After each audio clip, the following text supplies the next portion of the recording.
Welcome to the University of Pikeville Gymnasium for Mid-South Conference basketball action. Gary Justice joining the broadcast booth by Rick Bentley. Rick, this should be an interesting matchup today for the Bears. Should be. It's one of the rare times that you play a conference game in this league where you feel like you should win. You go in saying, okay, this is one we got to get. But that's where we are right now. And, of course, Coach Williams has done a great job with this program. They've really come along. And today we'll see how it goes. But to this point, Wilberforce has struggled in Mid-South Conference. They have, and you don't want to take any game for granted, but like you talked about, they come in the game, I think they're 2-8 overall, and then 0-6 in the conference right now. And I think you said we need to send them 2-9 and 0-7 in the conference. That's exactly what I said when you told me what their record was. So that's where we need to be in a couple of hours here. And I feel good about it.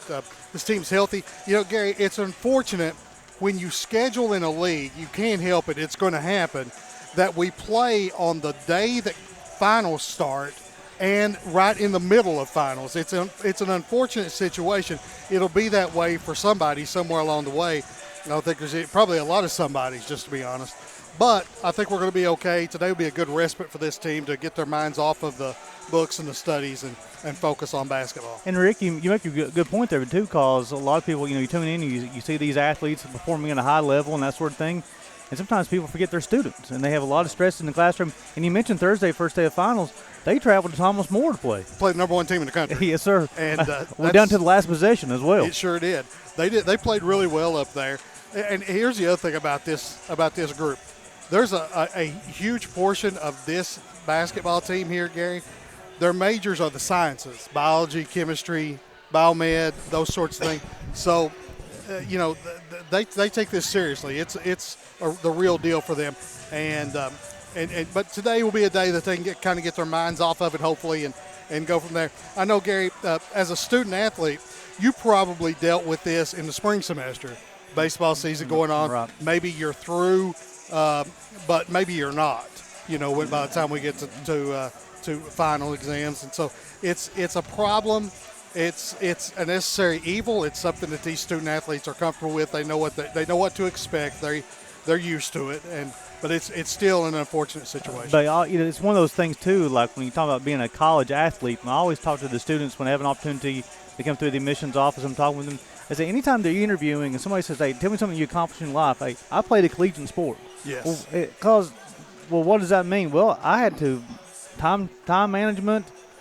As far as like traveling and communicating with professors, a lot of different things. One of the things I talk to my students about a lot in class is that it is an enormous piece of what you do in college, and don't be afraid to lead with that on your resume, on your letter of application, when you're in front of somebody, because companies like Gary, Enterprise Rental, who we deal with a lot here at UPike, they had a huge advertising campaign that's probably still going on that talks about they hire student athletes when they can, and it's simply because of what you just mentioned, time management skills, the ability to understand what you've got to do, and you've got to do it in a timely fashion, and you've got so many things on your plate, and you can handle them all. Be problem solvers. Yes, right? Exactly. Well, real quick, so Wilberforce, the Bulldogs coming in, like Rick talked about, 2-8 overall, 0-6 in conference. Have one player averaging double figures. Cadal Green Tucker averaging 15.9 points per game. Rick, Wilberforce likes to play a slower paced ball game. On the season, averaging 57 points per ball game. And in conference, that drops down to 52. UPike's more in the 70s, so it'll be a contrast to Styles Day, kind of see who can inflict their style on each other today. It'll be interesting to see what Coach Williams' philosophy is, Gary. Sometimes when you play a team that only has one scorer averaging double figures, you decide, okay, we're going to let her score or we're going to stop her. That's a good point. Which way you're going to go with it here. And it'll be interesting to see which way he chooses to go today with this. You have a team that's struggling like they are. If you can get them down early, sometimes their mentality will float. And we're used to winning. And hopefully we can get that. But the problem with this team, with the women's team, Gary, is that they've got out to really big leads and kind of let the other team play back into the game. So hopefully today they can get out to that big lead and just keep it that way. So the Bulldogs come in, their shooting splits on the season, 40% from the field, 28% from deep, 64% from free throw line. on average per game, to getting out-rebounded by 10 rebounds per ball game. For the Bears, coming to the game 6-4 overall, 4-3 in conference. Had a big week last week, went on the road at Georgetown, picked up a win there, and then went on ranked number 18 in the country, then went on the road last – came home last Saturday. I'm sorry, coming home last Saturday, but then this past Thursday went to Thomas More and took on the number 1 ranked Thomas More Saints and played them. They had a chance to the tie in the last possession. Yep. This team has a lot of skill and ability, Gary.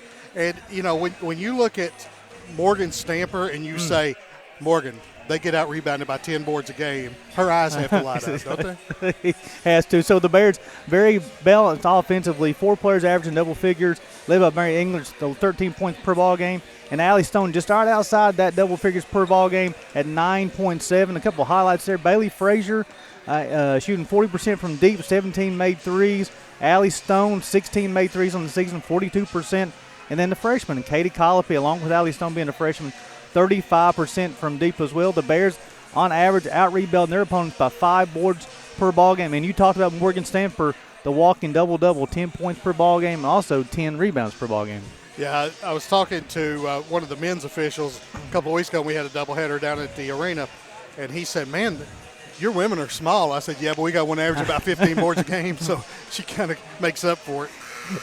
So as we're closing in on the tip time here, and we'll have a pregame prayer playing the national anthem. But, you know, again, some students are already wrapped up for break. Don't know how large the crowd's going to be today, but usually when you play in the U-Pike Gymnasium, it's a little bit louder, Rick. It is a little bit louder in here. It's a little more compact. I tell you, I think our players love to play in this place. I do too. And I think that the coaches enjoy it too.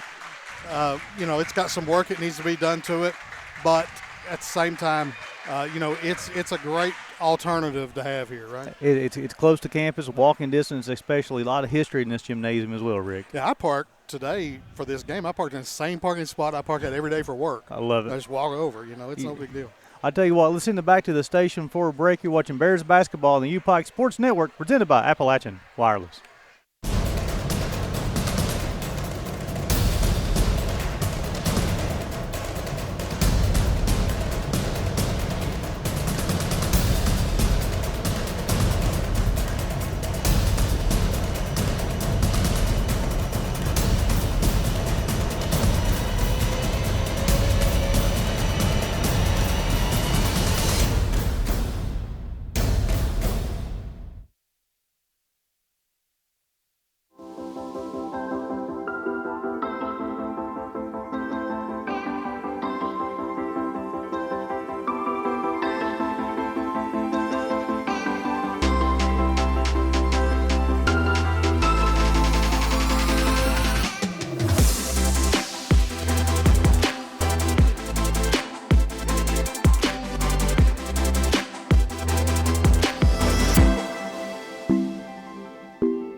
Welcome back to the U-Pike Gymnasium. As Vernon Watt will bring today's starters. Of course, we'll meet the Wilberforce Bulldogs. This is their first season in Mid-South Conference. We're kind of two ships passing in tonight here, aren't we? Their first year in and our last. The first starter will be number 1, Cadell Green Tucker, followed by number 4, Margot Abrams. Number 13 be Raven Willis. Number 24, Kiana Johnson. And the last starter will be number 30, Kilani Pact. Bulldogs coached by Derek Williams and assisted by Lionel Garrett. You know, Gary, we play a regular Mid-South Conference team that we're used to. We can talk about them Yes, without sir. any notes in front of us. Wilberforce is a little different story. A little different. Out of Ohio, by the way, folks. The first start for the Bears will be number 2, Allie Stone, freshman from Olive Hill, Kentucky, West Carter High School, followed by number 10, the senior from Madeira, Ohio, number 10, Mary Englert. The third starter will be number 21, a 5'9" senior from Wise, Virginia, number 21, Bailey Frazier. The walking double-double, number 22, Morgan Stamper, a junior from Independence, Kentucky. And the fifth starter for the Bears will be number 30, Sierra Feltner, the graduate student from Williamsburg, Kentucky. The Bears are coached by Clifton Williams and Shelby Wheeler, both in their 7th season. Bailey Frazier has kind of been the key to this team to this point, don't you think, Gary? I'm sorry, go ahead, Rick. Well, just because she really has stepped into her role here, embraced it. She works hard, she plays hard the entire time, and she does so many good things for this club. And really, I mean, she's always been a good outside shooter, but this year she's taken that to the next level, leading the team and made threes and shooting it at a 42% clip. And she can get to the bucket. She rebounds hard. She does a lot of good things. You know what you're getting, inside out of Morgan Stamper, but she can't be the only person going to the glass. You can't stand back. A lot of times that's Tennessee. You stand back and watch that one person who's a lead at something do that, and nobody else is doing it. Because the other teams want to try to concentrate to box out Morgan Stamper every single time. So you got to be team rebounding, right? And why not? So Feltner will jump for the Bears. Kind of unconventional when you have your point guard jump, but the Wilberforce Bulldogs will control the tip. Is this man-to-man defense here, Rick? Man-to-man, and it's not unusual. I understand it's unusual why a guard is your person jumping center, but when you are an undersized team, it's a little more understandable. The Bulldogs swing around up top, got 15 on the shot clock. A lot of switching on this defense. Stanford gets hands on the basketball, turnover. Bears have the basketball, push it down. Now they're going to control the break, and Allie Stone's going to run the offense They've here. got a 2-3 zone set up here, Gary. So let's see what they do here offensively. Usually that free throw line will be open with the zone. They're matching up out of it. Finds Stamper. Stamper was looking for Engler, unable to find over the Frazier. Under 10 on the shot clock. That's it. Pump fake over to Feltner. Frazier will force the three up. Rattles run comes off. Battle for the rebound. Going to call it a jump ball. Should be Bears basketball. Coach Williams has that entire team engaged. You could probably hear the bench screaming in the background, 10, 9, 8, 7, 6. And when they got to 5, they elevated that noise so they knew they were right up against the shot clock. That's important, especially as you get later in the season as well, or even later in the game. Right. That's where that shot clock running down. So we're closing in on 10 on the shot clock now for the Bears. Felton over to Stanford, the free throw line, swing to Stone. Pump fake, get to the baseline over the Frazier. Again, down to 5 on the shot clock. Stanford's got the basketball. Feltner's three-point shot's up. Rattles around, comes out, rebound for the Bulldogs. Good-looking shot right on line with the rim, just came up short. Wilberforce got it on the left side of the floor. They're going to hold up, getting the Bears staying in that man-to-man defense.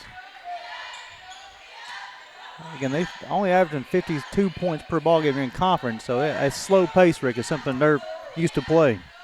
And they managed to slow us down on the offense. We got to under 5 on the shot clock twice on that possession. So Wilberforce had the basketball twice, and they turned it over twice so far. Need to start capitalizing on those turnovers, so Rick. And we're going a little pressure here, Gary. Looks like 2-2-1, three-quarter court pressure. Over to Engler, back to Feltner. They're going to trap. The Bears essentially start 4 guards, so they can handle this. Feltner over to Stone, three-point shots up. Doesn't draw anything. Frazier hustles for the basketball, but saves it into a Bulldog player. They're going to drive to the right side, get all the way to the bucket. Layup's miss. Rebound to Morgan Stamper. You're going to hear that quite often this afternoon. Feltner over to Stone. Stone's got the basketball over to Engler. Swings it to Frazier. Over to Stamper at the free throw line. Gets all the way to the bucket. Right-handed layup is no good, but she'll go to the free throw line. See her shoot free throws in that unorthodox style of hers. She's up to 52.5% on the season, 21 of 40. I think she was below 30 as a freshman, and it picked up quite a bit. You'll see this one-handed attempt here. Shots up, shots good. First point of the ball game. That foul is on Kiana Johnson, her first, team's first. Stanford will have one more. Rattles around, comes off. And she almost got her own rebound. She's got a nose for the basketball, that is for sure. Again, the Bears will extend this little man-to-man pressure even a little bit further higher, try and get them sped up a little bit, I'm assuming. 15 on the shot clock. A lot of backdoor cuts coming from Wilberforce. Gets all with the bucket, left-hand left, no good. Rattles around, comes off. The shot clock didn't reset, but they're going to call for a step. So, again, 3 possessions, 3 turnovers, Rick. That's a good percentage for UPike. Well, that's something that they've increased the defensive intensity on this end and it's forced those 3 turnovers. Over to Stone, back over to Feltner. Again, having those 4 guards like you talked about really helps against any type of pressure. Yes, it absolutely does. Frazier gets the baseline, swings back out to Feltner. Stone's got the basketball. 10 on the shot clock. Engler's free throw line jumper rattles around, comes off. Frazier is on the spot, gets a rebound. They'll reset the shot clock to 20 over to Feltner, though. To Frazier. Very patient on the offensive end. Frazier was wide open, just didn't look for a shot. Stone from the corner, shots up. The shot is rattles. I'll tell you, every time she shoots it, Rick, I think it's going in. And for good reason. Frazier over to Feltner. Her 3-point shot's up. And it's good. Bears leading this one 4-0. Good ball movement for the Bears. The only player on the floor who didn't touch it that time down the floor, was inside the Stamper. But she'll get her hands on it plenty. Bears leading this one 4-0. Man-to-man extended out of well beyond the arc. Feltner will fight around the screen, backdoor cut, all the way to the back, a little pick and roll action. Wilberforce get their first bucket of the afternoon. Bears leads them from 4-2. Good looking play there, Rick. Give and go still works in basketball. Engler over to Feltner. Back over to Engler, over to Stone. Stone back over to Feltner. Back over to Engler. Gives it to Frazier. Again, 15 on the shot clock. Feltner's free throw line jumpers up, rattles around, comes off. Rebound, Wilberforce is going to push. That is Tucker. Green Tucker with the basketball, gets all the way to the bucket. Tries to finish, unable to do so. Offensive rebound. Swings over to Johnson. Her shot's up. Feltner gets a rebound. A lot of shooting, no making for this team right now. Stone's got the basketball on the wing. Swing over to Feltner. Back to Stamper at the free throw line. Stone shots up. And it's good this time. Allie Stone with her first bucket of the afternoon. Gary, her coming out party was here in this gym against Rio that day. And there was a shot late in the game she had from the corner, and Mary Englert gave it up to her, and it was a big shot in that game. And Coach Williams was telling me later on the next week, he said, and the freshman was so confident she was in the corner screaming, one more, and they got it to her and she hit it. So Bears leading this one 7-2. It'll be an offensive foul called on Wilberforce. And this team really struggles. That's on Johnson, her second, team second.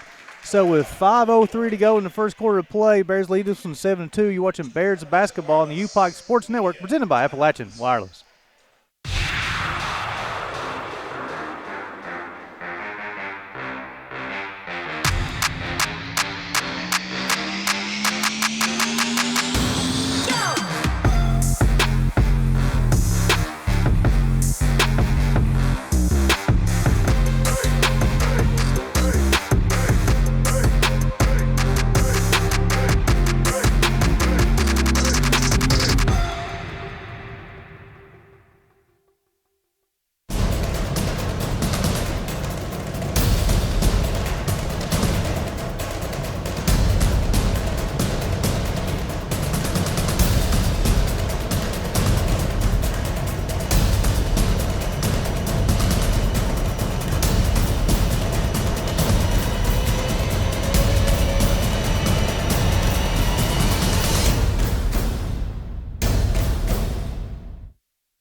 Welcome back to University of Pikeville Gymnasium. 5:03 to go in the first quarter play. And Rick, Bears out to a 7-2 lead, and they just forced another turnover. Bears are out ready to play, and Wilberforce is still in the huddle over there, seated at the bench. So, well, Rick, and you also, during the break here, you talked about a little bit. Really, right now, Wilberforce is really trying to pack everything in, force an outside shot, right? They are. They're trying to force the Bears to shoot from outside. The flaw in that logic is that we got a couple girls out there you just can't leave alone. And then, we've already, and Feltner's not one of them. She's already made one. So. Feltner's got the basketball. She'll cross the timeline, back over to Engler. She'll swing it to Stone in the corner. Back to Feltner. Bears doing a good job patient on offense. They'll break it, and they'll come down and run the offense. Feltner's got the basketball. Frazier on the dribble handoff. A little stutter step, and she got the basketball. She's going to try to score. Nope, England's got the basketball. 3 on the shot clock. Up and good. Mary England got her first bucket. So Mary's on the block. She realized she had her hand up for the ball, but she realized there's no way that they could get it to her from there with the defenders in between her. She came to the ball, came out on the wing wide open, got the 16-foot shot. Bears up 9-2. They had a little full court pressure there too, Rick. Maybe trying to, I don't want to say slow them down, but make them have even less time on the shot clock. Or maybe pick up the pace. That's true too. Dribble handoff up top to Tucker. She's got the basketball, swinging to the wing. Tucker carried it there. There was no call. And that looked odd there to me as well, but the basket's up and good. That's number 4, Abrams, for her first bucket of the afternoon, 9-4 with a left-handed bank shot. That's a nice looking shot there. The degree of difficulty was very high on that nice shot as well, especially the angle with to get the bank shot. Felton's got the basketball at top, 15 on the shot clock. Stamper will set the screen. They'll swing it over to Frazier. Frazier looking for Stamper on the post. Nothing doing there. Under 10. Felton gets all the way to the bucket. Tries to finish right hand. A lot of contact at the bucket. And Felton will go to the line shooting 2 shots. I say this, Gary. I was always taught, and I'm sure you were too, if you're going to foul them, don't let them get the shot off. So that's on Pack. Her first, team's third. Free will check in for Stone, but you're exactly right. Hey, if you're going to foul, make it count. Yeah. 5'8" graduate student from Shepherdsville. Haley Free. Felton will have one more. She's on the season. She was 16-23 before that one, 17-24, close to 70% on the season. She'll have one more. That rattles around and comes out. I believe it's called the broadcaster jinx there, Rick, when you start talking percentages, right? 10-4, Bears leading this one. You talk about Haley Free. When she comes in, seems like things settle down when Haley comes in the ball game. Gives you an additional ball handler on the floor. There's pays off. Free gets a steal. Got Frazier and Englert with her. She'll find Frazier, try to finish with left hand. She does. Bailey Frazier gets on the scoreboard. You can tell that her dad's a coach, right? You definitely can. She's just a really smart player. Bears up 12-4. And Coach Wells has talked about this too this year, Rick, that Frazier really likes using that left hand as well too. Shots blocked on the inside by Englert. Basketball gets over to Frazier. She'll bring him across half court over to Free. Stanford's going to come set a screen. I believe, nope. Free's going to wave her off. Swing back over to Englert. Frazier's got the basketball. Picks up her dribble. Stanford with a nice post. What a seal. I mean, textbook there, Rick. She's giving up a lot of size in there, but when you seal like that, you're going to get a wide open shot. That's her first bucket afternoon. Bears up by 10, 14-4. Katie Colopy will check in for the Bears' next dead ball. And Felton gets her hands on the basketball. Another turnover charge to the Bulldogs. And Felton will bring the basketball across half court. Bulldogs got 2 players who are going to check in. Next dead ball as well. Felton off a Stamper screen. Stamper with the strong hands on the inside. She tries to finish the left hand, unable to do so. Abrams with the defensive rebound. Totally the Buckets tries to finish the left hand this time, unable to do so. Englert with the rebound. Ran all the way from one rim to the other, just couldn't finish. She's finished one time though that left hand, and she tried to finish it this time as well too. Very athletic-looking player. Feltner on an Englert roll. She tries to finish at the bucket. She does. Mary Englert gets the Bears up to 16-4. A lot of contact there, but when you're up this big this early, you're probably not getting that call. But also Englert playing in the Mid-South Conference. She's using a little contact at the rim, right, Rick? No question about it. 3-point shots up, rattles around, comes out. Englert, a nice defensive rebound. That's a good outlet pass right there. Feltner will leak out. She gets all the way to the bucket, and she'll finish. Bears leading this one 18-4. And Wilberforce calls a much-needed timeout. I know there's just a minute and 14 left in the period, Gary, but you got to stop this bleeding. Well, let's just keep it right here to do this timeout. So the Bears leading this one 18-4, and this is kind of start that you talked about, Rick, during the pregame show you needed to have, right? Yeah, right. We need to get off to a quick start, and then we got to just hold it where it is and keep stretching that lead. You don't want to beat a team by 60 or 70 points. I'm not saying that, but you want to make sure that they're not getting back in the game, not making it any closer. And that's kind of been something that I thought that hurt us in the Cumberland's game here on Thursday night a week ago, and it's happened to us a couple of times before. We had the Ryle game. I thought we were in great shape to win that one down the stretch. Once we got Stone in the game and she started hitting those shots, man, it was just like crazy. But we just kind of let it get away from us there. So I do. I like what we're doing here. Called a 30-second timeout there. Just kind of stop this bleeding a little bit. And let's see what the Bears are going to do coming out of this timeout. Looks like they're going to pick up man. So, Rick, so far the Bears are 7-14 from the floor, 7 made shots, 7 assists. That's pretty good right there. So you've got 7 out of 14, and Wilberforce has only managed 9 attempts. Bears have got 7 makes. Green Tucker to the basketball for the Bulldogs, 20 on the shot clock. Go behind a screen, gets all the way to the bucket. A lot of contact at the bucket, no call. Morgan Stamper with the defensive rebound.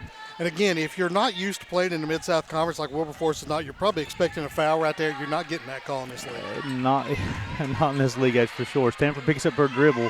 Gunner's got the basketball. Under 1 minute to play here in the first quarter. Couple of screens up top. Free's got the basketball. Got 10 on the shot clock. Works her way down. Colopy did check in for the Bears. Stamper with another steal. She'll try to finish with left hand, and she does so. How that went in, Rick, I don't know. Bears leading this one 20-4. She just shields that girl off and flips it toward the rim.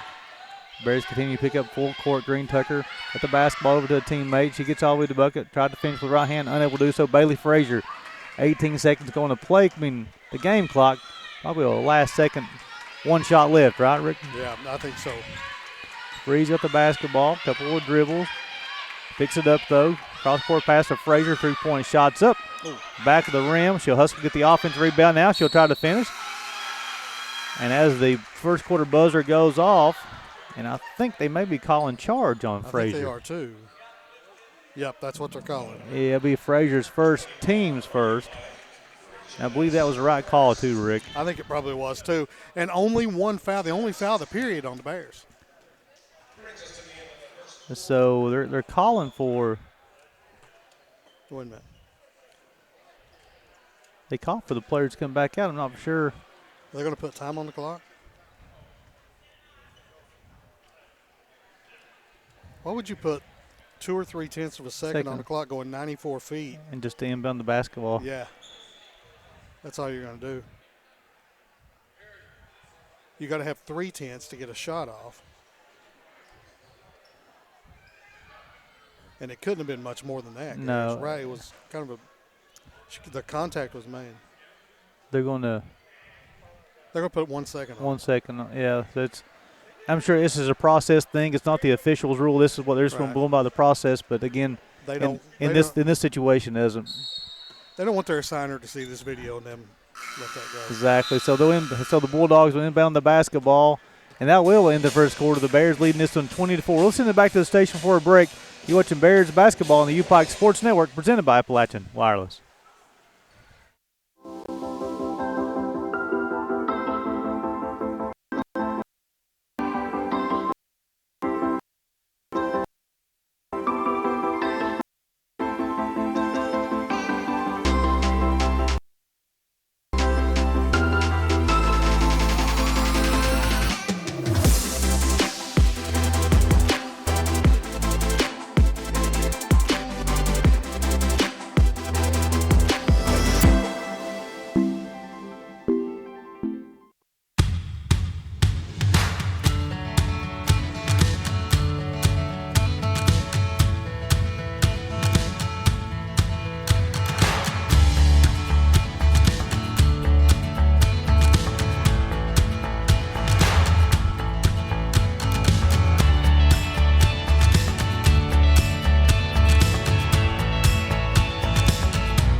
Welcome back to the UPike Gymnasium. As we start the second quarter, the Bears leading this one 20-4. Rick, in that first quarter, the Bears go 8 of 16, 2 of 7 from deep, 2 of 4 from free throw line, and grab 10 rebounds. And Wilberforce, on the other hand, went 2 out of 11, missed their only 3, haven't been to the free throw line. We said that foul there with 1 second left was the only foul the Bears committed in the whole quarter. So that's always a good thing. And as you say, Gary, now we're up to 8 buckets, 7 assists. You'll take that percentage every day. I believe every coach of America, they say, you know what, we can get an assist on most of our buckets. Yeah. That's all about sharing the basketball. Also, Wilberforce turned it over 5 times in that first quarter. It was on the first 3 possessions they had turnovers. They'd say settle down a little bit after that, but the Bears definitely brought some defensive intensity. And, you know, Gary, you've been around here for a while. A lot of these girls, they didn't play with that pass-first mentality for a long time. That's kind of developed. That's been something that they've learned, and it's really paying off for us, too. You know, that's something most games you see Coach Clifton Williams teams, you always have more assists than turnovers most times. Colopy's in now. We got Feltner on the bench and Bailey Frazier on the bench to start this period. Of course, when you're up 20-4, you can put your starters over there for a while. Left-hand layup, that's going to be packed with a bucket, and this makes it 20-6. Yeah, you definitely, if you can keep the game in control, you can play some different lineups maybe and try a couple different things out, Rick. Absolutely. And you can go deeper in your bench also. England's got the basketball, shots up, rattle. Nope, unable to draw anything there. I'm sure if Mary was quite for sure if she was going to shoot that basketball. Now, I think she's looking for somebody to roll there, and the defender went with the person rolling to the bucket. Got in the passing lane, and she shot instead. Over to Green Tucker. She got the basketball, gets past Colopy, swings over the corner, shots up in the corner, rattles around, goes in. That is packed. That's 5 quick ones to start the period for. Excuse me, that's 33. That's Farver who just checked in. Give her 5. She's got the last 5 points here, 20-9. Frees up the basketball. Kind of what you've been talking about, Rick. You want to expand the lead, though. Yeah. Stanford got to the bucket, and she'll try to finish. Unable to do so. She'll get the offensive rebound. She'll finish it with the right hand. Unable to do so. And I believe we're going to get Colopy maybe for over the back. No, we're going to call this one on. Yeah, it's on Stamper. Her first team's first here in the second quarter. Again, like you talked about, Rick, it was 20-4 going in, and then 5-0 run. Sheridan Robbins going to check in, sophomore from Orleans, Indiana. That's a town I'm not familiar with. I'm not either, and I tell you what, Rick, when I first started seeing Sheridan's name last year on the roster, and I'd seen Orleans, I kept on thinking, Louisiana, she's a long way from home. Green Tucker gets all the way to the bucket, and she got fouled. It's Bill Robbins who just checked in. It's going to send Green Tucker to the free throw line for 2, the junior from Columbus, Ohio. It would not be unusual for the Bears to have a New Orleans player on this roster because Coach Williams is a native of New Orleans, Louisiana. And that was what my assumption was when I saw the Orleans, but I agree with you. I'm not familiar with Orleans, Indiana. Green Tucker will miss both of them. Robbins, who just checked in, gets the defensive rebound. Let's see if the Bears can get a bucket here, Rick. Can you say that they're a 60% shooting team? That's not very good. Free's got the basketball over to Stone. That's it.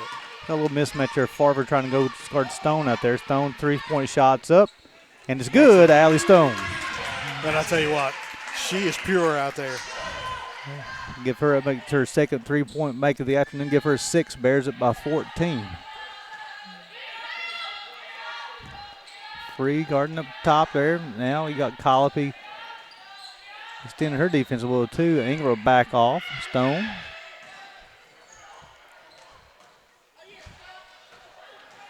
A little deep. They're trying to get to the bucket more this time now. Wilberforce shots up, rattles around, comes out, be Bears basketball. Gary, we just saw Devin Collins walk in. And that's his specialty, that 3-point shot out there. Even he's got to be a little envious of what he sees out of the freshman Stone. I tell you what now, and Devin's another guy, when he shoots it, I'm thinking it's going in every single time. No question. Ingram to the basketball for the Bears, gets across half court. Got 20 on the shot clock. Colopy will cut back door. Nice job from the freshman. Finished with left hand, unable to do so. Offensive rebound. Swings it back out. Nope. Yeah, now she does to England. Sammy Seitz will check in next dead ball for the Bears. Free's got the basketball. Swings over to Colopy. Shots up. Shots. Rattles around. Again, this angle, Rick, I was thinking, man, that basketball is going in. That looked good from here, didn't it? Sammy Seitz going to check in. Sophomore from Sitka, Kentucky. Johnson Central native. She'll replace Colopy. Of course, a lot of us on campus know her story, Gary. She had a tough summer. Lost her father, who was kind of a basketball mentor for her, somebody who she leaned on heavily. And we spent a lot of time in prayer for that young lady. I tell you that they're not much better than Sammy Seitz. I tell you that. Agree. Baseline jumper for the Bulldogs. Rattle around, comes out, and it's going to be Haley Free will fight for the defensive rebound. And as he tries to save back in, throws it off the end line to be a turnover over to the Bulldogs. Gary, that just goes to show you right there what we saw out of Miller. She was on the floor still playing defense and caused that ball to be turned over. 23-9. It'll reset the shot clock all the way to 30 since Free had possession. Swings back up top to Green Tucker. Gets all the way to the bucket. Right hand shot up and rattles around. Sides battles for it. Green Tucker comes away with it though. Shots up, no good. Foul on Haley Free. Haley Free going to be caught. It's 3 on the Bears here already in the period. Here we're talking about sides. You know, Johnson Central program has been really good to our women's basketball program through the years. Really good. Yeah, we've got a lot of talent out there. So Green Tucker's 0 for 2 from the free throw line on the afternoon. She makes the first one. She looks like she should be a better free throw shooter than that. She's got nice form. She's got a game averaging almost 16 points per ball game. That's her first. And she makes them both. I agree with you. The form's really good. It just should be a little bit better than that. As you have number 4, Abrams will check back into the ball game. 23-11. Again, the Bulldogs will continue the press, Rick. They've got back within a dozen now, Gary, but still a long way to go for them. Bears need to keep the pedal down here. Stone gives over to Free. Free's got the basketball. England's on the roll. Nothing to get her. 12 on the shot clock. Stone gets all the bucket, tries to finish. She does. Allie Stone's got 8. Nice move right there, getting to the bucket. They come out and guard her on that three-point shot. She shows the ability to get around them and get to the bucket. Bears up 25-11. Shots up, rattles rim, goes in. I believe that's Hairston. No, it's Destiny Ross. I'm sorry. I have a hard time seeing the numbers with the color combination. Bears up 25-13. Dark green on black is kind of a challenge. Stone's got the basketball. English does hit the screen, gets all the way to the bucket. No, she'll swing it back over to Free. English posting on the inside, under 10 on the shot clock. Side's got the basketball up top. Nice. Roll from Robbins. She'll try to finish with the left hand, unable to do so. Green Tucker battle for the rebound. Basketball on Haley Free. Bears 4th, Free 2nd. Free 2nd, and Sierra Filtner gets up off the bench quickly to come back in her stead. She'll replace Free, so it's 25-13.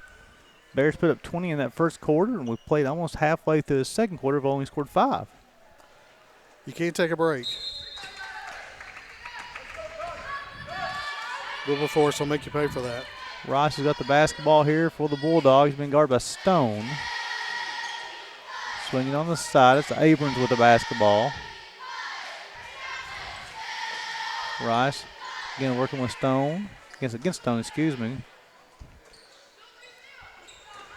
Green Tucker looking for a post on the inside. She got it. That's Pack working against Robbins. Left-handed shots up, no good. Engler's got the basketball. She's going to push. She's going to get all the way to the bucket. She tries with left hand. Mary Englert with the and one. You got to get in front of her. I tell you what, watching Mary over her career, she got that basketball. Like you said, if you don't stop her, she's going to get it all the way to the bucket. She has scored 1,000 points in her career doing things like that right there. Engler's got 4. I mean, 6, excuse me. She'll have 1 from the free throw line. 66% from the free throw line on the season. That's going to be on Pack, her second, team's first. Yeah, they've got 4 fouls in the game, Gary, and they've got 2 on Pack and 2 on Abrams.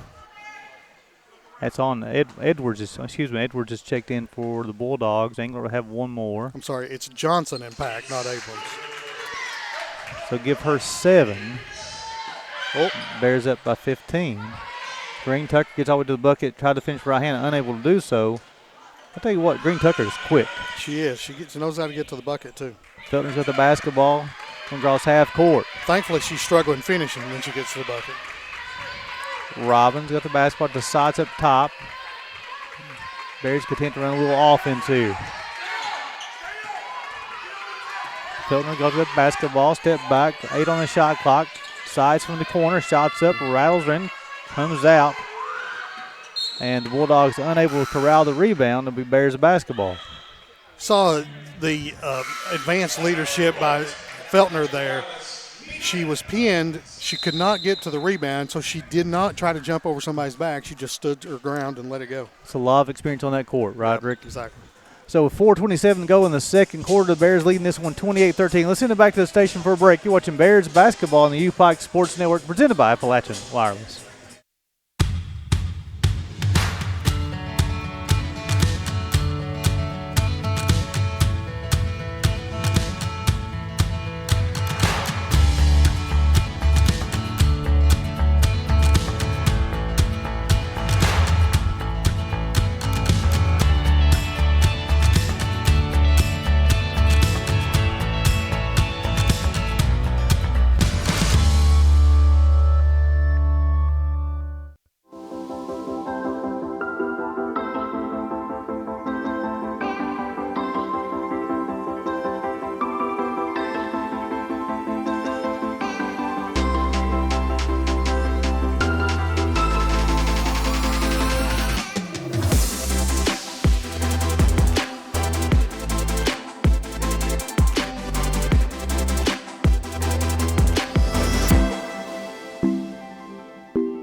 Welcome back to U-Pike Gymnasium. Bears leading this one 28-13. Bears shooting 11-26 from the floor, Rick, and 5-19 for Wilberforce. Yeah, we talked a little bit about they got off to a little bit of a slow start in the second quarter.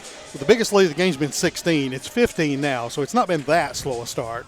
But, you know, Wilberforce has done a better job taking care of the basketball. Had 3 turnovers on the first 3 possessions. Yep. And they've only gone up to 5. They have turned over in the second quarter. Tough spot to inbound the basketball, Rick. Very tough. This is a hard place to do it right here. Stone will get into Sites. Bear will have 20 on the shot clock. Sites got the basketball up the top. We go to Feltner. Mary Ingles hit the screen, roll to the bucket. Shot from Feltner is good from the free throw line, 30-17. Oh, sorry, excuse 30-13. You get in that keyhole, that should be an automatic shot. A lot of people struggle with that, but it's not too dissimilar from the free throw. Be a foul called against the Bears. Under pressure there. Could be on Stone. Be her first, team's 5th. So it's going to send Green Tucker to the free throw line, 2 of 4. Also during the break, Hannah Roberts, the 6-foot sophomore from Boyd County High School, checked in for the Bears. Green Tucker makes the first, 30-14.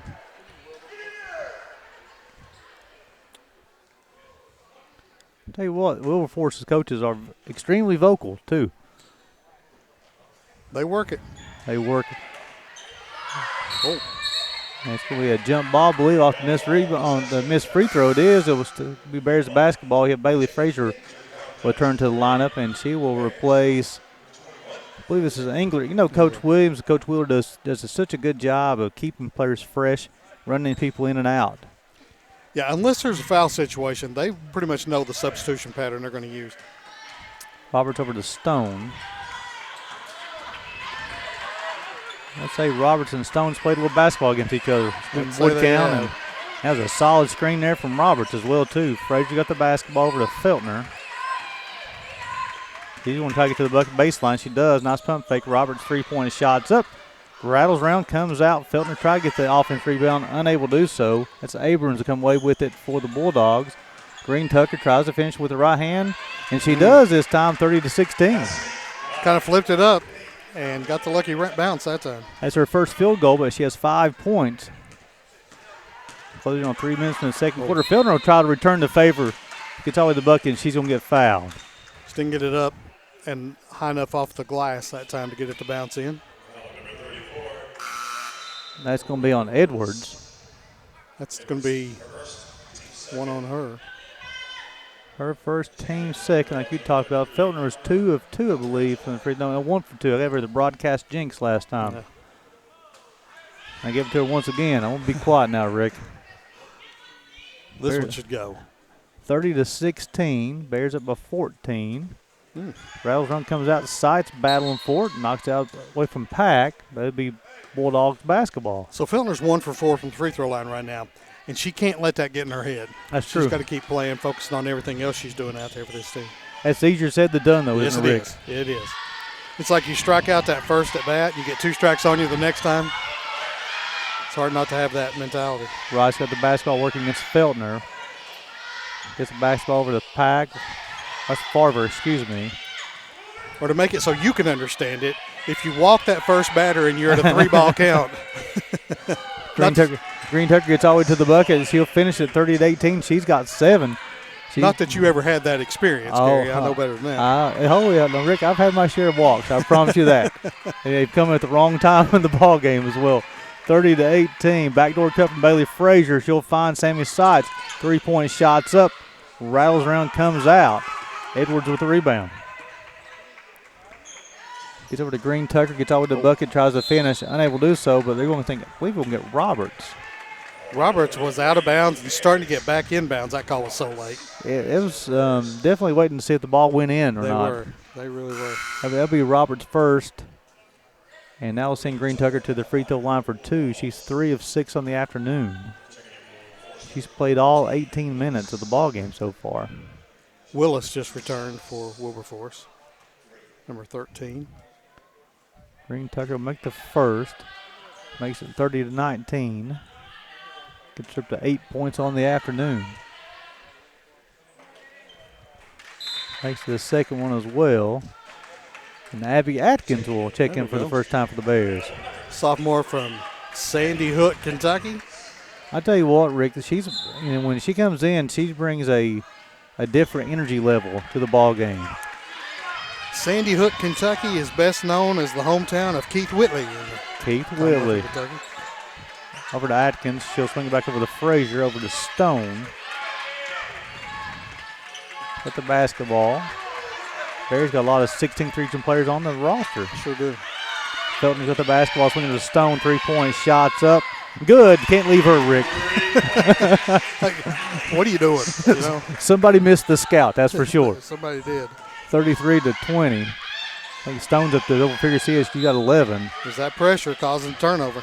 That's the first turnover in the second quarter against the Bulldogs. Coming at a bad time as they're starting to close a little ground. Stone's with the basketball top, being guarded by Green Tucker over to Atkins. This is a Frazier. It can look kind of awkward there. Atkins up. Wasn't sure what kind of move she was going to put on there, Rick, and she just shuffled those steps before she put the dribble down. But we're almost at halftime. That's the second turnover of the game for the. I think Coach Williams will take that 2 turnovers in the first half. Okay, 1 a quarter will be plenty. Green Tucker gets all the way to the bucket. Roberts was able to defend, but Farver will get the offensive rebound and put it back in. Makes it 33-22, and Farver's got 7. Morgan Stamper has spent the entire second quarter on the sidelines right now. That gives them an advantage on the glass. Atkins got the basketball. Over to Stone. Roberts, right-handed shots up, and good. Hannah Roberts with the first bucket. What about that? She didn't get it, elevate it and get it up. She just pushed it up. 35-22. You know, I know what it's supposed to look like, but you do you. Whatever works for you. As long as that ball goes in the bucket. That's right. Felton's got the basketball off the Roberts rebound. There's up 13 as the quarter's winding down. Over to Abby Atticus. Nice pass from Sierra Feltner. The Bears are up 37-22. Another place of basketball in Elliott County, too, let me tell you. We got our men's assistant coach. He knows a little bit about that Elliott County basketball, too. Another turnover being charged here for the Bulldogs. Feltner with the 3-point shot. Up. Rattles around, comes off, and she'll take us to halftime. We'll take that opportunity every time, though, right there. It's a wide open look. Every time. So we'll go to halftime. Bears leading this one 37-22. Stick with us at halftime. We'll come back with maybe we'll have an interview with one of our dancers, I believe. Bears leading this one 37-22. You're watching Bears basketball on the U-Pike Sports Network.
Welcome back to the University of Pikeville Gymnasium. We're at halftime The Bears leading Wilberforce 37-22. Joined in the broadcast booth by Carly Butcher, one of the admissions counselors and dancer at the University of Pikeville. Yeah. So, Carly, you've got a unique story here, right? So you graduated in May. Yep. And then you got accepted, going to be going to optometry school next year. Yep. You decided you're going to get your master's in this gap year that you're taking. Yep. Working in the admissions office. Yep. And you still got a year of eligibility to dance, and now you're dancing. Now I'm dancing. So how you focus, I mean, time management. You got dance, work, and school. Talk about that a little bit. It is hard, but it's something that I love, so I make time for it. With being an admissions counselor, and one thing I found different about this year is I see some basketball players that are siblings to some of my students. So I think that's pretty cool, looking at that. And then with dance, I've done that all 4 years that I've been up here, so it's just something I had to make time for, so I missed it. Well, I know you come back this year, and there's going to be more just on the competition side. Yep. But today you want to come out and dance the ball game. I think during the men's game you're going to be doing your Christmas routine with the dance team. But you said you're learning the sideline dances like this morning. Yep. So what happened was we had a girl, she's going to come back in January, so she stepped out focusing on finals, things like that. And I got here with about 3 minutes left of the game. I said, put me in. I'll figure it out. Put me in, figure it out. Well, so, Carly, let's first of all talk about your role in the admissions office. You're not new to the admissions office. You've been a student ambassador for the last 3 or 4 years. Yep. I don't know, did you ever do Growl? I did not do Growl. I signed up for Growl, got the job, but that was the year of COVID, so it was all online.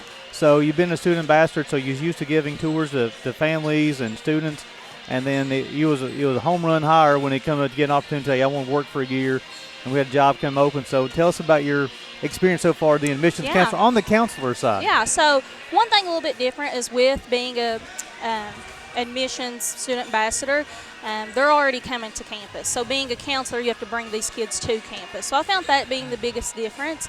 But it's something that I really enjoy, just seeing my kids coming on tour. It makes me really excited. Mm-hmm. And I love letting kids know about opportunities that I had during my time at the university. Even some kids who are interested in optometry, letting them know about the scholarships we have for that, about the school a little bit, and really all sports as well. Just letting them know what they can do with that, how they can grow with that. And I think it's pretty awesome. So I know you mainly recruited. I know you're a Sheldon Clark graduate of Martin. Well, no, you at Martin County High School. I went Sheldon Clark. Sheldon Clark, which is now Martin County High School. I know you're recruiting over there, and you're recruiting in the Ashland area as well too. Yeah. So you're definitely the definition of a road warrior. A lot of times, and we'll see you Monday morning. Don't get to see you until Friday afternoon because you're on the road recruiting, and you're doing such a great job in getting these kids to come to campus. But also because it's key, right? Because now it becomes an investment, and they're actually spending money, and you're doing such a great job of trying to find scholarship money, but also trying to get them plugged into campus, right? Yeah. So it's really awesome. Just seeing my kids coming on tour, texting them after, letting them know, hey, how did it go? How are you? And they'll reach out to me, them texting me, and I think it's pretty awesome. Also, you talk about a full year for Carly Butcher. So you graduate, you get married, start a new job, get accepted into optometry school, take an MBA class as well too. Yeah. I mean, I don't know if that's the definition of like just taking your time, but knowing you and working with you, you're not a person who just likes to sit around, right? Nope. I have to be doing something.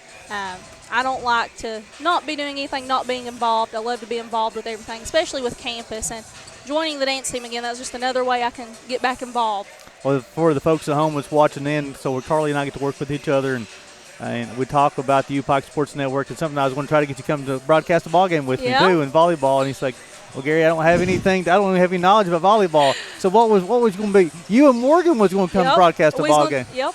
We're going to do basketball, I think. Basketball. So tell the folks at home what you're going to tell the people at home. So I told Gary, I said, all right, if we do this, first thing I'm going to say is, all right, everyone, buckle up. We'll try our best. I love it. And I'm sure the folks at home, they love that as well too. But tell us about your MBA classes. How's those going? So it's going pretty good. Finishing up with finals. I just submitted a final paper for my statistics class yesterday. I've got one more test in there and one more paper, but it's going pretty good. It's a little bit different. I'm used to the science classes, but now I'm learning the business side of things, which I think that's really going to help me one day. And I like just learning something different, so I'm enjoying it. So to talk about that, that's something because I felt it unique in the fact of wanting to get your master's before you go into optometry school. Yeah. You mentioned to me that you feel that you can focus on sciences on the undergrad side. Yeah. but you wanted to have that business knowledge as well too. Tell them why. Yeah. So in the future, I plan on opening my own private practice. I want to get back to my community. I don't know if I want to do that straight out of school or not, but I do think it will be beneficial to learn the business side of things. In undergrad, like Gary said, I focused on all of the science classes, and I had a minor in psychology, so I have no background in business whatsoever. And just taking just a couple of these classes, I think it's going to help a lot. One of my classes talks about the difference in Medicaid and Medicare, and as funny as this may sound, I didn't know the difference and didn't understand what exactly that meant. So just learning little things like that, I think, will go a long way in helping me with the practice one day. So my last question to you, Carly. So people sitting at home, they may have a family member, they may have a neighbor who's looking for a college home. Yeah. What would you tell them about the University of Pikeville? The University of Pikeville is really like a big family. When I was in high school, I didn't think I would find a school I loved as much as I loved my high school. I knew everyone at home. It was just a different kind of feel. But I got up here, I made my connections, I got involved with everything, and here I am for the 5th year doing everything. But I love it. It is like a home. People here look out for you. They'll do anything they can. The only help you don't get here is the help you don't ask for. I tell you what, and I love that. I think I'm going to steal that one as well. The only help you're not going to get is the help you don't ask for. I think I stole that one from Corey. Oh, well, I like it. Well, that's Carly Butcher. Carly, we appreciate you, and I know you've been busy with the dance, but we appreciate your time in the broadcast booth. We'll send it back to the station for a break. The Bears leading this one 37-22. Watching Bears basketball on the UPike Sports Network. Thank you all.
Welcome back to the University of Pikeville Gymnasium. Bears leading this one 37-22 at the half here, Rick. So let's go over to the Bulldogs. Halftime statistics, 8 of 24 from the floor, 33%. 1 of 2 from deep, and 5 of 8 from the free throw line. They're led in that first half by Green Tucker with 9, followed by Farver. Not really surprised by Green Tucker coming game averaging almost 16 ball game, Rick. Right, and if you look at it, if you just look at the percentages, you say, well, man, they're hitting 50% from the arc, but they're clearly not a three-point shooting team. They're 1 out of 2, so that's not something they really want to focus on. Bears have a sizable lead on the glass as well. The 7 turnovers, of course, as we talked, 3 of them came the first 3 possessions of the game, so they've kind of settled down a little bit since then. You know, also about the Bulldogs, they had 5 turnovers going into that second quarter. They didn't have a turnover to the last 2 possessions out for second quarter. Right. They held on to it pretty well there for most of the first half. Just they had a bad period at the beginning and a bad period at the end. So Green Tucker led the way along with Pack. Both of them had 4 rebounds in that first half. As a team, had 13 rebounds. In the first half for the Bears, Allie Stone led the way with 11 points, 3 of 5 from deep. Also followed there by Sarah Feltner with 8. Englert had 7. On the backboard, led by Bailey Frazier with 4 in that first half of action. But he also had Stamper and he had Englert with 3 apiece as well, too, as the Bears lead in that first half, rebounding 17-13. Right, and Stamper, of course, didn't play the entire second quarter with the sizable lead. Coach trying to give her a little bit of a breather there. 45.5% from the field. They're 4 out of 14 from outside, 3 out of 7 from the free throw line. You'd like to see those numbers improve, obviously. But you also have a 15-point lead on the scoreboard, so you have to understand that. And here's the other thing, Gary, that, sometimes those percentages go down because we're able to go deeper in the bench and get some of those girls a little more experience playing in Mid-South Conference game. And not only that, it's mentally, now we look at the scoreboard, we see what the score is, but mentally for them, hey, I'm in a Mid-South game in the second quarter. That's right. They don't care what the score is. That's right. And that's big for them. So we're letting them play through a little bit of nerves there. It's working out well for everybody. Still, you lead by 15. We have a 16-point lead at the end of the first quarter, a 15-point lead at the half. You're going to take that. Are you talking about maybe one of those players is like Hannah Roberts? Hasn't got a lot of action this year, but she jumped in there and had that little finish at the bucket there. You can talk about just time on the floor and getting to finish, a lot of positive things happening. Absolutely. They need time to play too, because there may be a Mid-South Conference game down the road where we're going to need them. Mm-hmm. And we got to have those girls out on the floor in that situation. We got in a situation here 3 years ago where we playing hosting a postseason game, and we were playing players, Gary, that just we're playing in the middle of the afternoon. And we had girls on the floor who just normally didn't play at all, but they were having to play for us in that particular situation. So this is good experience for them. So the Bears finished that first half with 10 assists and only turned up 2 turnovers, Rick. And those 2 turnovers come at the end of the first quarter and late in the second quarter. Late in the second quarter. So that's good. You're going to take that every time. We've got a scoreboard out down there. I think that's what they're looking at underneath the yeah, so it's like it's working on one end, but it's struggling on the other end. But they definitely – which I don't know if that affects the shot. The shot clocks are not working on either end. The shot clocks may just not be turned on right now. Good point. But it's a problem. Here's the thing, though. That's the end that the Bears are going toward now for the second half. So something you're going to want to get lined out. You're talking earlier. We talked during a break about some of our baseball coaches being here. I see Coach Phipps is here today. Yeah, now football coach. See the cheerleaders will be here. I know the dance team's going to be performing during the men's halftime. They got their Christmas routine. And start a nice little crowd for a Saturday afternoon, Rick, as far as coming in. Again, in a more compact arena, you don't have to have as many people and have the stands look packed. But And I talked to Coach Williams at lunch yesterday. We're fortunate enough that he sits with us at lunch and mostly laughs at us more than anything else. I think he does it for entertainment purposes only. But he was talking about, so many – because if you were in the cafeteria yesterday, Gary, it was kind of sparse. And he said, this many kids are gone home. Who's coming to the game tomorrow? Right. And luckily, we've got a few people coming out. Now, to your point there, as far as typically you go to lunchtime and it's you got to go at a certain time to get a chair. Right. It's a robust place to be, and you see a lot. I've always said that for a faculty member like me, the perfect place to do office hours would be in the cafeteria because that's where you see them. That's where you see them at. So it works out really well to go up there and see them. And the other thing is, Gary, they get to see us in a different setting. True. You're not lecturing. You're not in the classroom. It's just, hey, how you doing? Everything going. And I don't know, Gary. I just this is the way I do it. I don't know how everybody else does, but and the delay here is because of the scoreboard. I just want to point that out. When I see them, if you miss my class and I see you in the cafeteria, I'm not coming to you and saying, hey, why didn't you come to class today? I'm saying, hey, how's it going? Everything okay? Yeah. Just because you're an adult, you make decisions. You make decisions. But, going back we're fortunate at the university as employees that the university provides us lunch every single day in the City View Cafe, and it goes back to 2010 or 11. That's when Governor Paul Patton was president. Yes. He started that, and the whole purpose of that was to get to know the student body even better. Right, and they don't, Gov's idea was that we would go in and sit with the students, and I don't know how much that happens, but they stop by the table That's true. all the time. And, Rob's softball players stop by our table all the time. My students will stop by, and, we kind of laugh with them and have a good time with them. And it's really a positive thing for both ways because, as we say, they see us in a different light when they see us in the calf. But then also it's kind of neat too, even though maybe not be sitting with them, but you're standing in line with them to get a piece of pizza or a sandwich or soup or a salad, whatever it may be, and just have an opportunity to mingle with them as well too. And some of the kids I don't even know, and like I'll be in one line, they'll come out of another one, and I'll say, "Hey, what is that there? I couldn't tell what that was. What do you have there?" So you start those relationships. And then you're asking them a question, right? Versus them have to ask you a question. Right. It changes the relationship a little bit there as well too. Hey Gary, let me say this while we're here because I know we're live and online. A lot of people live around town. If you're looking for Christmas gifts, you can come here to the gym. You don't even have to pay your way in. We've got this merchandise box down there that's got T-shirts, sweatshirts. It's got hoodies. It's probably got polos in there, all kinds of things, U-Pack stuff. Come on by and do your Christmas shopping here. I know Kelly would appreciate that. Well, I've done that. And it is high-quality stuff, Absolutely, too. I mean, it goes in, and, of course, anything Coach Wells is going to be involved in, it's going to the branding is going to be on point, Yep. and it's going to be high-quality stuff. And like you said, if you have a Bears fan in your family and you're looking for, I'm not sure what to get you, that type of thing, right there it is. And I think we're going to come out. I think we're going to start the second half here, Rick, with the one scoreboard. I was looking for the shot clock. I don't know if that was part of the outage on that. Or maybe it's not working on one end. They're going to turn on both ends. I'm not for sure. But Gump has his stopwatch in his hand. This is a situation where Vernon's going to have to make announcements, 15 seconds, 10 seconds, 5 seconds.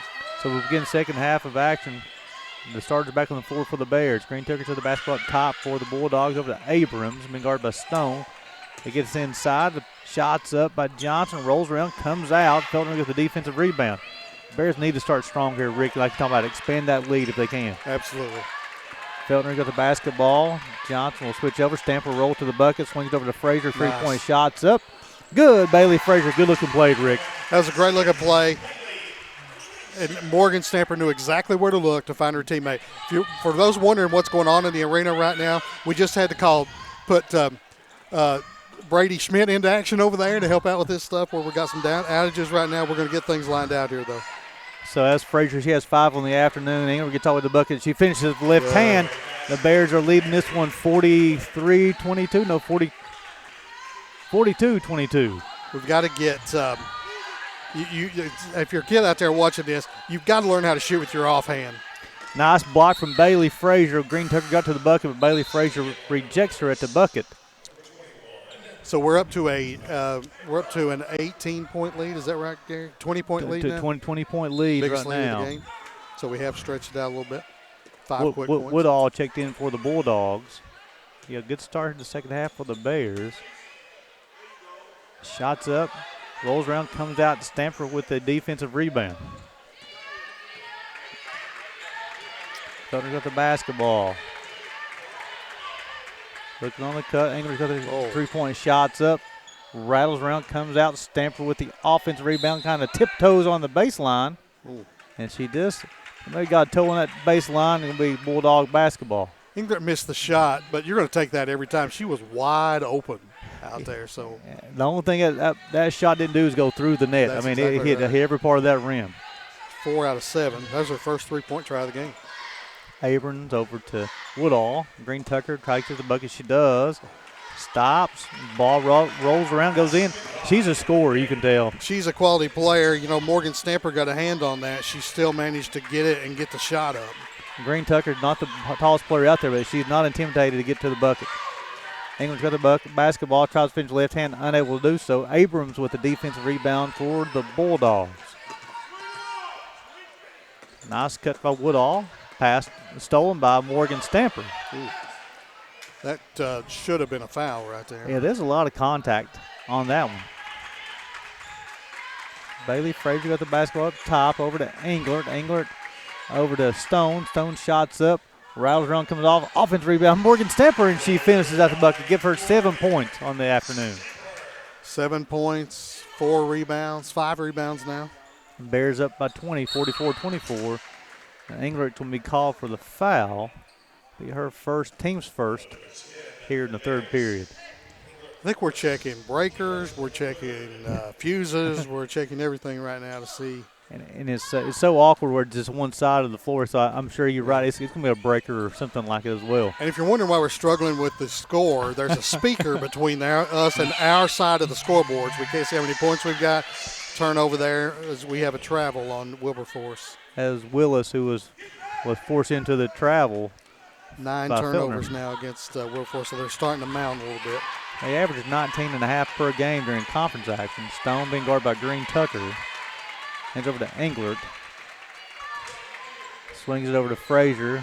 3-point shots up. Rattles around, comes off. Feltner's going to hustle for it. Off of Abrams. Nice hustle with Bailey Frazier. Swings it back over to Frazier. She's open. Englert with a post. Right hand to finish. Unable to get it to go. So Bailey Frazier did a great job over there hustling to not slap that ball back in play.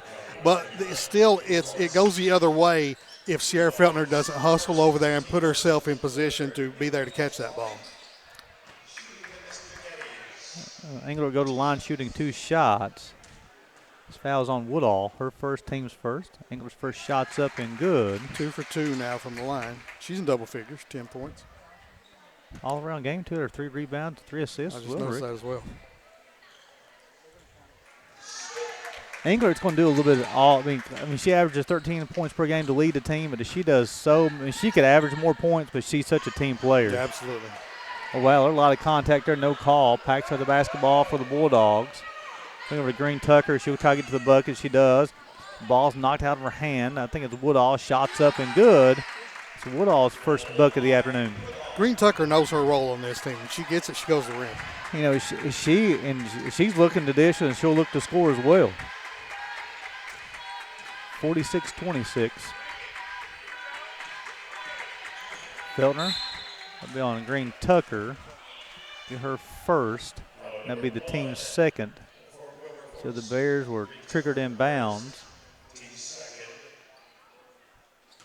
Again, an awkward place to throw it in bounds over there, right in front of your bench. Feltner's with the basketball up top. Stamper will set the screen. She'll go a different direction. Gets all the way to the bucket, tries to finish her hand. She does. Sierra Feltner with finish. Give her 10 on the afternoon. Third Bear in double figures. Bears up by 22, 48-26. I believe that's the biggest lead of the game so far. Green Tucker's at the basketball. She'll try to finish. She does so at the bucket. Give her 13. Green Tucker had a teammate, Gary, wide open in the corner, but instead she drove to the bucket. Again, she knows what she's supposed to do. Stone finishing at the bucket. Give her 13. Like you talked about, Rick, you know, Stone, they're going to keep on crowding her at the three-point line. If she continues finishing at the bucket, they're talking about an all-around game. Yeah. Tucker gets the basketball all the way to the bucket. They're going to call Englert for a hold. The only thing she had a hold of that time to me was the basketball, but It'll be her second, and they're going to give her 2 shots. oh, my goodness. I thought that was, from my, I'm not an official, but I thought that was a little bit further out on the floor. I didn't see her get shot up anyway. 22, Rogers Gossett will check in for the Bulldogs, along with number 11, Kaya Dukes. Hannah Roberts coming in for the Bears here, sophomore from Huntington. I think that's Colopy. They're 32. Oh, is it? Oh, I'm sorry. Well, the hair knocks on the second number. Green Tucker makes the first. He's 6 of 9 from the free throw line. He's got 12 points. So Colopy, then, from Cincinnati, Gary. Colopy and it's that same area that Morgan Stamper, where she graduated from as well too. Yeah. Morgan on the Kentucky side. That's right. So it makes it 50-30. Bears leading this one by 20. Simon Kenton High School.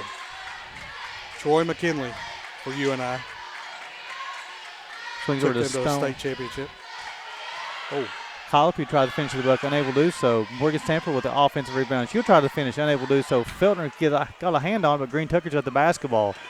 She's going to try to get to the bucket, and she tries to finish. She's unable to do so, but Allie Stone will call for her second foul, and that'll be the team's third here in the third period. We also got a couple of got 2 sisters who played softball for us from Simon Kenton High School. Yes, we did. They were good ones too, the Morgans. Kayla, and what was her son? Courtney Morgan. Kayla and Courtney Morgan. Kayla was a student in the first class I taught here. And now she's teaching school, I believe, now Yes, too, she right? is. Hopefully doing a better job. 15-32. Bears up by 18. And they're going to extend a little half-court zone here, Rick, is what this is from the Bulldogs. Copley's got it in the corner over to Free. Feltner got the basketball on the baseline, trying to find a teammate. Free. Copley, she's got the basketball just a little bit too far back. Step back and put that foot on the line as we have our media timeout. So let's head back to the station from break. Bears leading this one 50-32 with 4:40 to go in the third period of play.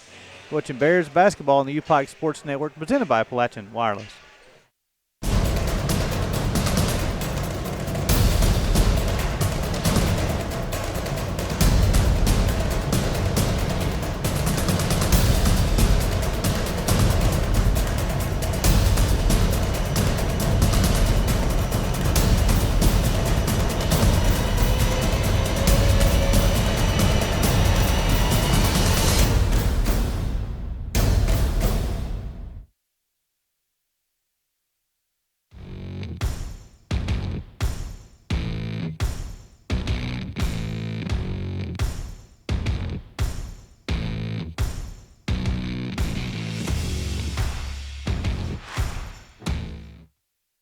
Welcome back to the University of Pikeville Gymnasium with 4:40 to go in the third period. Bears leading this one 50-32. Rick, so we talked about the halftime. The Bears have increased that lead by 3 since halftime, but I think their play has been a little bit better in this third quarter play. Yeah, it has. There's several reasons for that, but they've been able to get the ball to go in the hole, driving to the bucket, working on that, and then getting wide open people, wide open shots. We're talking about our relationship with students, Gary. I mentioned that first class I taught. I had a guy in there named Simon Beeson. Yeah. Simon's from out in Columbia, Missouri. And we were going to Kansas City a couple times. That should have been a travel. I was driving out there, and I said, I'm going to be about an hour away. And I said, so I sent him a text that said, hey, I'm going to need gas when I get to Columbia. Where would you recommend? He told me what number the exit was. He said, turn left. There's a gas station out there on your left. I'll be waiting on you. That's all. And he drove out there just to spend 5 minutes talking to me while I pumped gas and then went back. Played out for the Bears baseball team. Yes, he did. He was a nice player and a great student. Felton gets the bucket. She'll find Colopy in the corner. Shots up. Shots good. Katie Colopy gives the Bears a 21-point lead. Like to see those buckets, those balls go in the bucket for these players, Gary, who normally don't get a lot of playing time. Colopy made the 3-point bucket. He gets her first bucket of the afternoon. Of course, Colopy plays quite a bit off the bench, I should say. She had a game there where her and Allie Stone both, they combined to give 35 points off the bench for the Bears. And Taylor Free with a block. Green Tucker stays with her, though. She has 17. The Bears leading this one 53-34. You block that shot, you think you've done your job, but not with her. It's kind of that second jump is as quick as the first jump. Yep. Colopy out of the corner once again.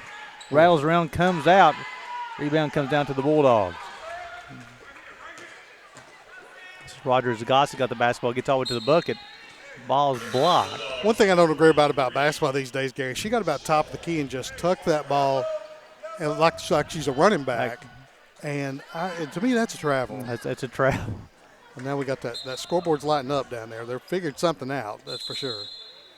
Farver just checked in for the Bulldogs, and it's going to be on Green Tucker with a hook. Be her second, team's fourth. I'll tell you what, Gary, you get her in foul trouble. Yeah, she's got 17. She got half of the points for the Bulldogs. She's got 17. We still lead by 19. Stone over to Free. Zone action coming once again. Maybe they're trying to protect against some foul situations. Stone swing to Feltner. She had the shot there. Doesn't take it to Free. Feltner over to Englert. Englert's got the basketball. 10 seconds on the shot clock. Feltner shots up. Rattles around. Comes out. The Bears will battle for it. Colopy over to Englert. The runner rolls out. And then Colopy comes away with it somehow. Englert's got the basketball. A little reset. I think Colopy's been paying attention to Morgan Stamper. I believe you're exactly right. Englert's got the basketball. Swings over to Stone. Stone to Free. Free's got the basketball. Englert shots up. And rattles and goes in this time for Mayor. Give her 13. 55-34.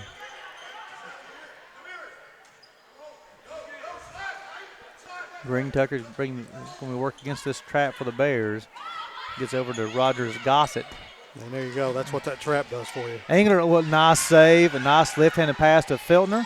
She'll try to finish. No, she gives her teammate Allie Stone, who's going to be fouled at the bucket. I love what's happening here, Gary. You've got some experienced 3-5-year players out there with a couple of freshmen, and they're finding the freshmen, getting them open shots.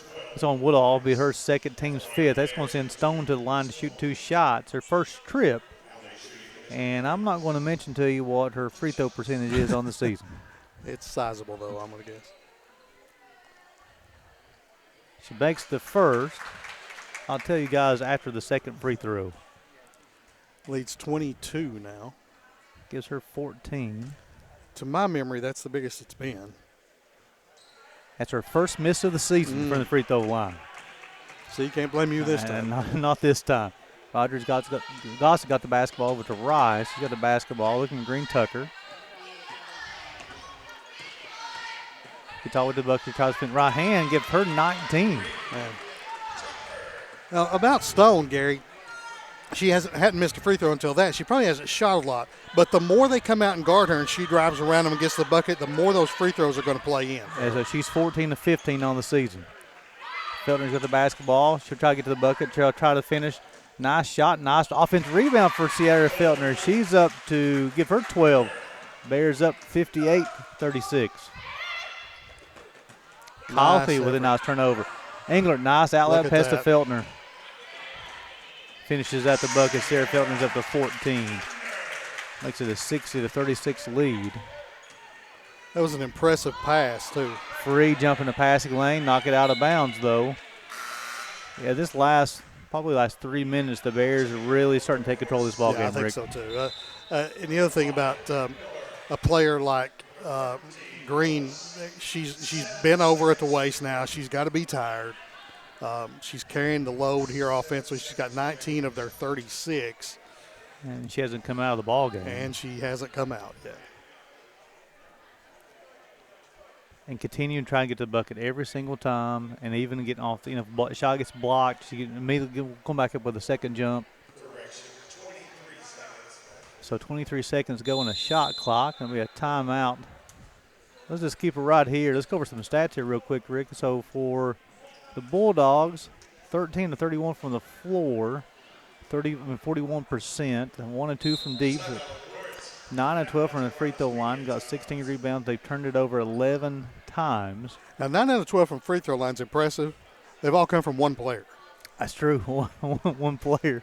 And then you have for the Bears, 24 of 50 from the floor, 48%, 6 of 20 from deep, 30%, 6 of 11 from the free throw line at 54%. The Bears got 3 players in double figures. Feltner and Stone lead the way with 14. Engler's got 13. Stamper and Feltner both got 5 rebounds. Feltner 14 points, 5 rebounds, 4 assists on the afternoon, also with the steal. Stone makes everything go a little smoother because Coach Williams probably wouldn't be happy with 3 out of 14 from the arc, but you pass her 3 out of 6 in there, and it makes everything look a lot better. And then also you're talking about just extending the defense a little bit more, and 24 or 50 from the floor, like you're talking about. Does that in the beginning, the only thing they want to do, they just want to pack that paint, right? So they started getting 20 shots, and he said the 6 made threes, but yeah, you take Allie Stone out of the ball game, it doesn't look as impressive. 3 turnovers with 1:15 left in the third period too. You keep that pace of 1 per quarter, and Coach Williams will never complain about that. 13 assists, 3 turnovers. Farver got the basketball in the corner. Got the cutter. Finding Green Tucker. She gets to the bucket, tries to finish. Englert. Yeah, Green Tucker, she puts it in one gear and she goes. That'll be the third on Englert, be the 4th on the team. Green Tucker, as you said, has shot every free throw for the Bulldogs this afternoon. She's 9 of 12. She has a motor that's pretty much wide open. And Rick, I mean, I don't think she's really out of control going to the bucket No, either, she's would you? not. She knows how to do it. Right there, she split 2 defenders, and Englert was forced to foul her. She makes both of those. She's 11 of 14. Now close the lead to 60-38. Under a minute to play here in the third quarter. Stone over to Feltner. Little trap over to Free. Back over to Stone. Engler's three-point shots up. Rattles around, comes out. A little different lineup for the Bears. Free, Feltner, and Stone, all three on the floor at the same time. A lot of point guards out there. Got to the bucket. Oh, wow. And she went. No, they're going to play that off. It hit the shot clock, I believe. Okay. Yeah, there'll be no shot. But it's on Feltner. It'll be her first, team's fifth. She got that to go, though, Gary. That's impressive. And that's on Willis will go to the line shooting 2 shots. Yeah, that was extremely impressive. Again, this will be the first free throw that they have shot today that comes from somebody besides Green Tucker. And it's the 15th and the 16th free throw of the day. Exactly. So number 2, Smoot will check in for the Bulldogs. I think she's new to the game. I believe it's the first time I've seen her in the ballgame today.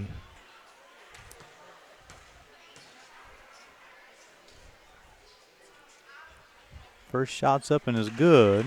Yeah, you watch this young lady and all the gyrations and things she gets through. You do whatever you got to do to get comfortable, but none of it matters until you got the ball on your fingertips ready to shoot it, and that happens right about here. Yeah, they look pretty smooth on both of those. It does. That's her first points of the afternoon. Again, you do you. Bears up by 20 to 60 to 40. Englert over to Free, swings over to Feltner. Nice job breaking the trap. Stone's got the basketball, swings it back over to Free. They'll run a little offense here. Swings over to Feltner, gets to the baseline, looking for Colby. Stone, three-point shots up. Rattles around, comes out. Nice job by pick up the number on that one, but the Bulldogs will be pushing down. Under 10 seconds to play here in the third quarter. Got to the bucket, maybe on Colopy. Oh. It was Dickerson on that rebound down there. It took a while. So Colopy will be her first. Yeah, first foul. And I'll send Willis to the line shooting 2 shots. She just went there and made 2 of them.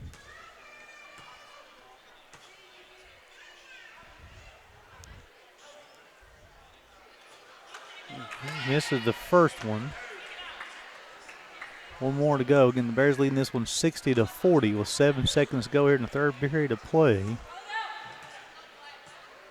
Got another one coming up, Gary. It's a big one, too. Misses both those. England's got the basketball. Get to the rim. Feltner's got the basketball. Gets to the bucket. Right-handed floater goes in for Sierra Feltner. Give her 16. The Bears leading this one by 22. That's a nice job on the break by Englert getting the basketball out, and Feltner knowing how much time she had on the clock as well. And added 7 points to the lead in the third quarter. So we'll send it back to the station for a break. You're watching Bears basketball. They're leading this one 62 to 40. Watching Bears basketball on the U-Pike Sports Network, presented by Appalachian Wireless.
Welcome back to the University of Pikeville Gymnasium. Bears leading this one 62 to 40. And Rick, you talked about the Bears was up 15 at halftime.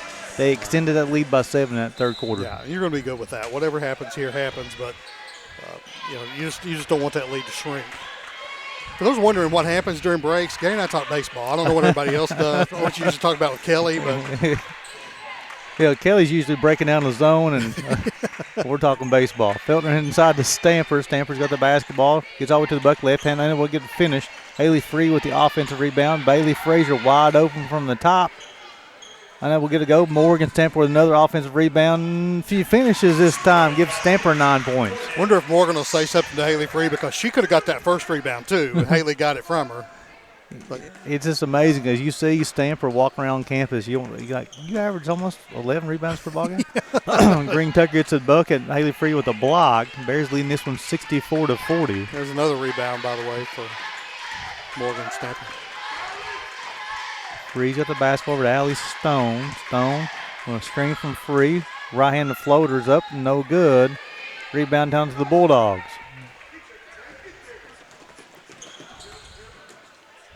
Swing it over to Smoot. She got the basketball off her foot. Morgan Stamper on the floor. With a jump ball. Going to stay with Wilberforce here. Morgan Stamper reminds me a lot of Sheboy. You ever Sheboy. notice sometimes when Sheboy goes to a rebound, if there's one of his teammates there, he grabs it and looks at him like, No. boy, this is my role here. This is my calling card. Got Abby Atkins check back in the ball game for Haley Free. Like to see her getting back and getting more playing time. Haley Free, that graduate student presence on the floor. So Smoot with a triggered inbound for the Bulldogs in the baseline. Willis got the basketball. Pump fake. Over to Smoot. I think Green Tucker's got the basketball. Give it her and watch out. Spin move. Shots up and can't get it to go. Morgan Stamper unable to corral that one, but Sierra Feltner has got it. Stone as Green Tucker's going to pick up a long way from the basket. Yeah, she plays hard, Gary. I don't care what, yes, we're down 24. I don't care. I'm still going to play. Frazier got the basketball. Gets to the bucket. Get all the way to the baseline. Shots up. Rattles run comes off. Morgan Stamper with another rebound. Tries to find a teammate. She does to Sierra Feltner. Morgan's like, y'all just keep throwing them up there. I'll take care of this down in here. They don't go in. Don't worry about it. Pack and Woodall will return for the Bulldogs. 8:03 to go here in the fourth quarter. Bears leading this one by 24. We get into Stone.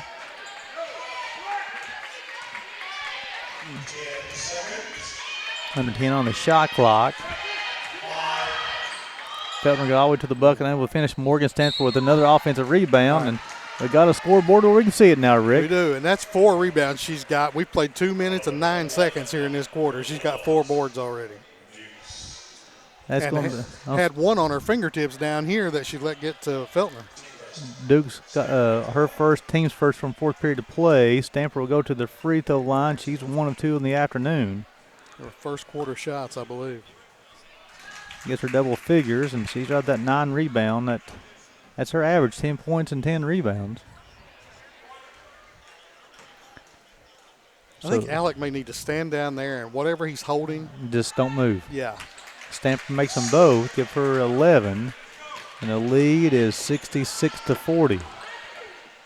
A lot of contact.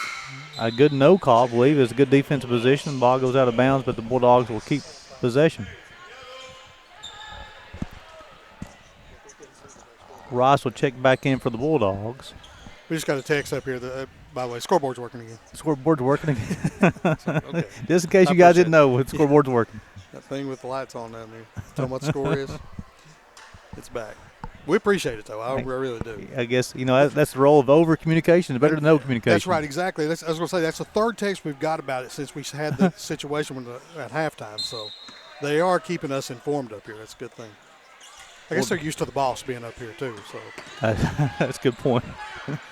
Gets in the corner. Woodall's got the basketball being guarded by Frazier. 15 on the shot clock. Step back jumper, rattles around, comes out. Pack with the rebound for the Bulldogs. Working at Stanford. Nice job from Pack, and she scores it. Nothing wrong with that at all, Gary. Hey, look, the other team makes good plays sometimes, too. That's all right. Give her 4. It's now 66-42. Feltner over to Atkins. Over to Feltner. Into Stone. Got the basketball in the corner to Frazier. Frazier will swing it back out. Got closing on 10 on the shot clock. Stone gets all the way to the bucket, tries to finish, unable to do so. Morgan Stamper give her a double-double this time. She'll try to finish, unable to do so. Woodall coming off a rebound for the Bulldogs. That's number 12. That's Rice who will finish at the bucket 66-44 and give Rice 4 on the afternoon. I think Rice considered spinning away from the bucket there and realized that she was one step away from getting a wide open layup. Atkins swing it over to Feltner. Feltner looks on the inside. That's going to be a turnover. The scoreboard goes off. Alec must let go of the cable. He did. He's still got a hold of it over there. Rice got the basketball. Picks it up, get over to Pack. Being guarded by Stone. Shots up, rattles around, comes out. Another rebound to Morgan Stamper. I think Green Tucker has checked out of the ball game, Rick. And for a well-deserved break. Well-deserved break. Stone's with the basketball. So Feltner back over to Stone. 15 on the shot clock. Stamper at the free throw line. Nice pass. Bailey Frazier finished the left hand. Give Frazier 7. Turn. Got a wide open teammate. Get her the ball. So 24-point lead now. Rice got the basketball here for the Bulldogs. Nice job of Stone working over that screen. Pack working against Stamper. Tries to finish, unable to do so. Nice job, Bailey Frazier coming to help. And in the defense of Wilberforce's player there, that probably should have been a foul. That was Pack. It has a lot of contact. There. Then we're going to get Free back in, Gary, along with Sheridan Robbins. That foul was on Pack, her fourth, team second here in the fourth period of play. So Morgan Stamper is leaving. 11 points, 12 boards. Probably the last time we'll see her in this game, Gary. She had, 5 or 6 rebounds when the quarter started? She finished with 12. And she didn't play the second period today. Exactly. She's a machine on there, I'm telling you. Frees at the basketball, swings over to Robbins, shots up. She stepped backwards as well, steps on the sidelines. There's not a lot of room on that side, and so I know sometimes players want to step back to try to get that momentum going back towards the bucket. And I've said, I used to say this, Kelly, I think, was the one who said to me one time, when they stretched the three-point arc, it got the arc closer to the out-of-bounds line, and that's one of the reasons there's so many people stepping out of bounds. Rice working against Free. Bailey Birchfield will check in for the Bears. Next head ball. And they were getting that ball right now. 5:03 to play. Bailey Birchfield checking in. She is a junior from Pike Central. And let me tell you, that young lady right there is a star on our campus. She does a little bit of everything on campus. She's a part of the automatic admission program to our optometry school as well. And of course, her mom and dad graduated from the University of Pikeville. Both of them athletes here as well. Birchfield shots up. Might have got a hand on that one. She spent a lot of time with you guys this summer too, didn't she? Yeah, she was part of our – let's keep it right here. Let's go over some stats and stuff. And I'm going to give Rick and I a chance to tell little stories here too. So Bailey, she was one of our growl leaders, so it's orientations where new students coming to campus, whether it be a transfer student or a freshman coming in. They have an opportunity to get everything done so when they come to campus in the fall, the only thing they'll do is worry about class.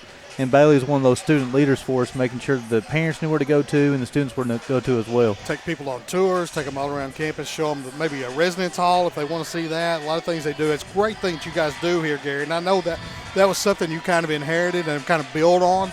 I love that we do those sorts of things for our students. And let me make this clear, not doing that for our student athletes. True, students. For any incoming student, we're doing that for. You know, the point of athletics at the University of Pikeville and probably most small schools, the only thing I know is UPike though, is the point of athletics is not like the big TV deals that you see with UK and Alabama and that sort of thing. It is to boost enrollment and boost graduation more importantly. Absolutely. Because studies show if you're involved in a club or activity, the likelihood of you graduating goes up dramatically. And if you're enrolled if you're in a sport or activity, a club on campus, as a freshman, you are way more likely to turn that freshman into a sophomore. And then that sophomore turns to junior, yes. Junior to senior. Then they have that piece of the paper. It's called a diploma. Then they have it. Then their education becomes an investment versus an expense. Exactly. As well too. Bears leading this one 68-44. 4:45 to go in the fourth period of play. Rice got the basketball. Gets to the bucket, stops, pops, unable to get it to go. Felton's got the basketball. Felton swing over to Atkins. Atkins got the basketball. Gets to the free throw line. Look for Birchfield. Birchfield puts down a couple of dribbles. Swings back over to Robbins. Back over to Free. 15 on the shot clock. So he's got the basketball. Robbins shots up. Good. Sheridan Robbins. Nice looking shot. It's her first bucket of the afternoon. She's got 2. Woodall missed a shot. Feltner on the foul. Robbins, young lady we were talking about the first half, Gary, sophomore from Orleans, Indiana. There's the second on Robbins. You talked about the first on the team here in fourth period of play. Green Tucker will check back in for the Bulldogs. So let me ask you a question, Gary. We got a big lead here. We can talk a little bit. Yes. In your estimation, let me ask you the reverse question. How many Kentucky high schools do you think you have not been in? Well, definitely like far west Kentucky. Don't go there, but our recruiting region, there are not many that we have. Somebody, at least from our admissions office, has not stepped foot in. Had an opportunity yesterday. I was in 3 yesterday. I think as an office was in 9 high schools yesterday as an entire office. And right now it's Bears leading this one 70-46. Birchfield shots up, rattles around, comes out. But right now they're different seasons. First part of the year, it's application season where you're getting students to enroll, to apply for colleges, which is important because it gets into a communication flow where colleges can start sending you information about what you're looking for. And then you get into the financial aid season, which we're in right now. We fill out the FAFSA. We go out and have one of those one-on-one consultations with students as Woodall banks it in. That's an odd place to bank the shot in, and coaches wanting timeout just to get a couple of subs in here. But to finish this thought real quick, so what we're doing right now, Rick, is once students fill out the FAFSA, we're going out and having individual one-on-one consultations with students to make sure they understand their scholarships they have from the University of Pikeville. And it's not so much we would love for them to be Bears. It's not so much just for them to be Bears. It's just to help them understand maybe what other colleges will be sending them as well, too. Exactly. Because maybe they don't do that. They don't extend to that point as we do here. Atkins being guarded by Ross. Bears up 70-48. As Julia Parker checked in for the Bears as well. Atkins loses the basketball over Smoots, got it for the Bulldogs. And this time I know I'm right. Willa Davis has checked in. Willa Davis. I know Coach Williams is extremely high on her out of the Cincinnati area as well. Birchfield guarding Green Tucker. She gets to the bucket, tries to finish. Willa Davis will alter the shot, but she's going to be called for the hack. Willa Davis from West Claremont, High School. And I don't know exactly where that is, but I've been to Claremont. We played basketball up there a few years ago. Joe Kinser and I went up and did that game on the radio. And I saw on my time hop the other day that Joe had a tweet thanking the people up there, especially the nice lady who ran the shot clock who shared her fudge with us. Let me tell you, you want to make a couple of big boys happy? Share your fudge. Oh, man. So Green's up to 22 points on the afternoon, 12-16 from the free throw line. I think Davis is going to be called for another foul. Her second.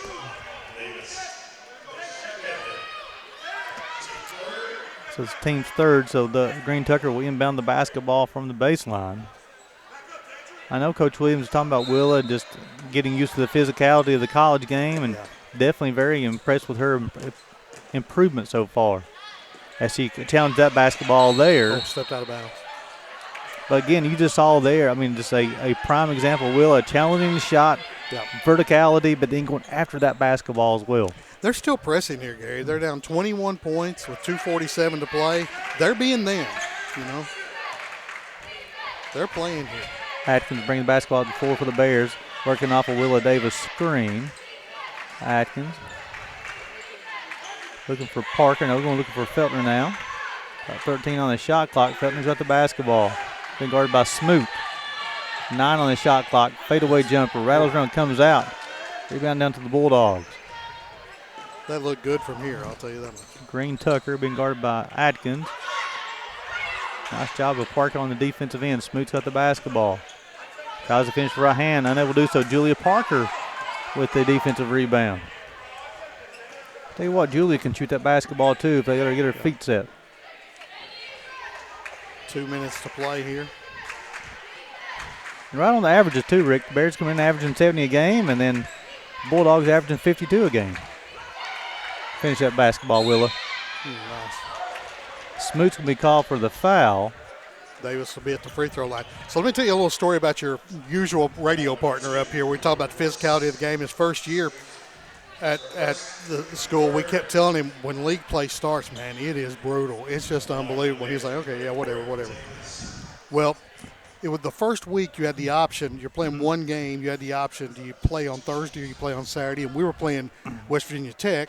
Bob Williams was in his first year at Tech. We were both playing on Saturday. So Kelly went to watch, and I don't blame him. I would have gone too if I could have. Campbellsville, Georgetown playing that. Okay. He came back and sat down on my couch the next day, and he said, "You guys," he said, "that play." He said that was brutal. We said, "Buddy, we've been trying to tell you all along." He said, "I'll tell you right now, practice today will be different than it was awesome," and that's what they did. And we went up to Tech and just kind of beat on them, and there was no calls, and Bob was going nuts over there. Bob's a great friend of ours, and we won that game over there, and it was because Kelly experienced what we see every day before he had to play a game in it. So Willow Davis split her free throws. Rice makes a bucket, 71-51. Definitely this league is known for physicality. We got a member of our maintenance crew, facilities crew down there to maybe help us out between games on that clock. Well, things will get done now. I hope so. Shots missed by Feltner. It's the man, the myth, the legend, Scotty. Yeah. Rice gets to the bucket. Willen doesn't. Again, nice job contesting without fouling. Shots up, rattles around, comes out. Pack's got it. Shots up, it's blocked. That's Woodall who have finished 71-53. Guy like Scotty, we see him walking around campus and all that. You never hear anybody complain about Scotty, I'll tell you right now. No, you don't. So that tells you right there he's doing his job. He's doing his job. When he gets in, if he's on the project, it's going to get done. Feltner working off a Davis screen. She'll try to finish with right hand, unable to do so.